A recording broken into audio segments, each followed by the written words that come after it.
Welcome back to Politics for People. I'm Jimmy Fremgen. In part 2 of the video about the Supreme Court, we're getting into the political weeds here in 2020.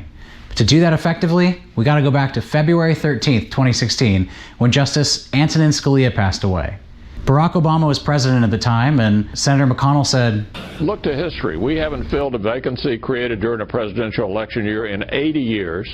You'd have to go back to 1888, Grover Cleveland in the White House, to find the last time a Senate controlled by the opposite party of the president confirmed a justice in a presidential election year." One of my proudest moments is when I looked at Barack Obama in the eye and I said, "Mr. President, you will not fill this Supreme Court vacancy." And Republican senators who controlled the majority said, "The campaign is already underway. Voters are going to get to weigh in. It's about the principle. You don't do this in an election year. The American people will choose." Let the American people consider it as part of deciding who to support in November. They've all asked us not to confirm or take up a selection by President Obama. So if a vacancy occurs in their last year of their first term, guess what? You will use their words against them. I want you to use my words against me. If there's a Republican president in 2016 and a vacancy occurs in the last year of the first term, you can say, Lindsey Graham said, let's let the next president, whoever it might be, make that nomination, and you could use my words against me and you'd be absolutely right. Now, there was no precedent for this. As recently as February 3rd, 1988, a hell of a year, the Democratic-controlled Senate confirmed President Ronald Reagan's nominee, Anthony Kennedy, to the Supreme Court in an election year. If you look all the way back through the last 100 years, election year vacancies have consistently been confirmed.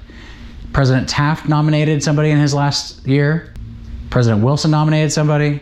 President Hoover nominated somebody. President Roosevelt nominated somebody, and as we just talked about, President Ronald Reagan nominated and had his nominee confirmed to the Supreme Court.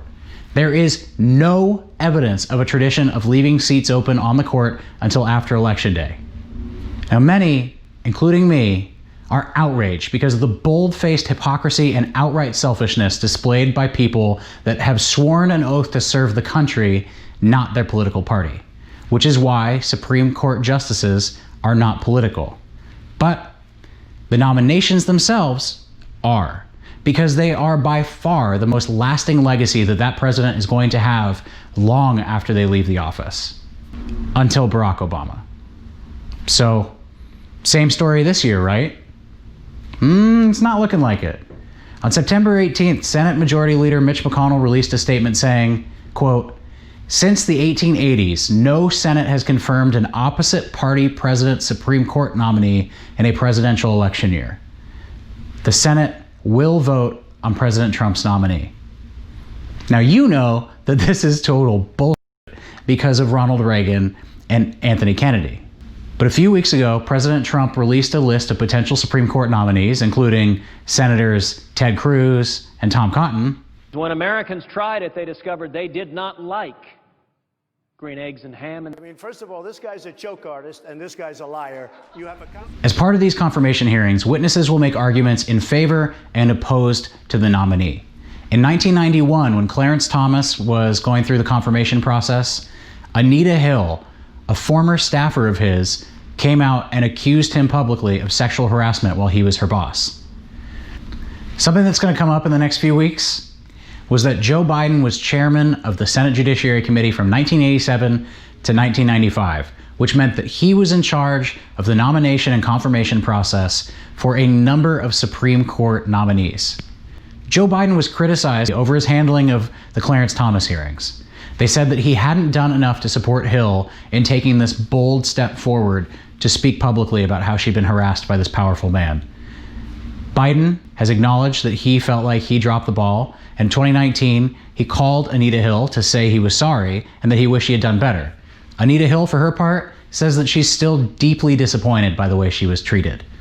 Biden, at the time, in the early 90s, responded to the criticism by trying to include more women as members of that committee and focus more on women's issues in the actual work of the Senate Judiciary Committee. Trust me, we are definitely going to be hearing about how Joe Biden was the chairman of the Judiciary Committee when Clarence Thomas was confirmed. If you want to learn more about the Clarence Thomas confirmation hearings, the fastest way to do it is probably to watch the movie Confirmation with Kerry Washington. It's a great one, but I'll also include some sources down below in the links. One of the things that's being discussed, especially if President Trump successfully confirms his nominee to the court before the end of 2020, is whether Democrats will move to expand the court if they take the majority in the Senate in 2021. Now, the Constitution doesn't set a number of justices that are required for the court. The number of justices now is 9, and that was set by Congress in 1869. Voters are going to have to decide whether disregarding the traditions and precedent of Supreme Court confirmations is enough to justify expanding the court. We haven't seen it in more than 150 years, and we'll just have to watch to see what happens. If you're fired up, and I know a lot of you are, there's a tremendous amount of fundraising that's going on. I pulled together some resources on my website to help. You can check out jimmyfremgen.com, and I'll put up a blog post there to make it nice and easy. Speaking of jimmyfremgen.com, please visit for more information and to support this channel through my Patreon. If you haven't registered to vote, go do it today. I'll also include a link right on top of the description. Have a great day. I'll talk to you soon.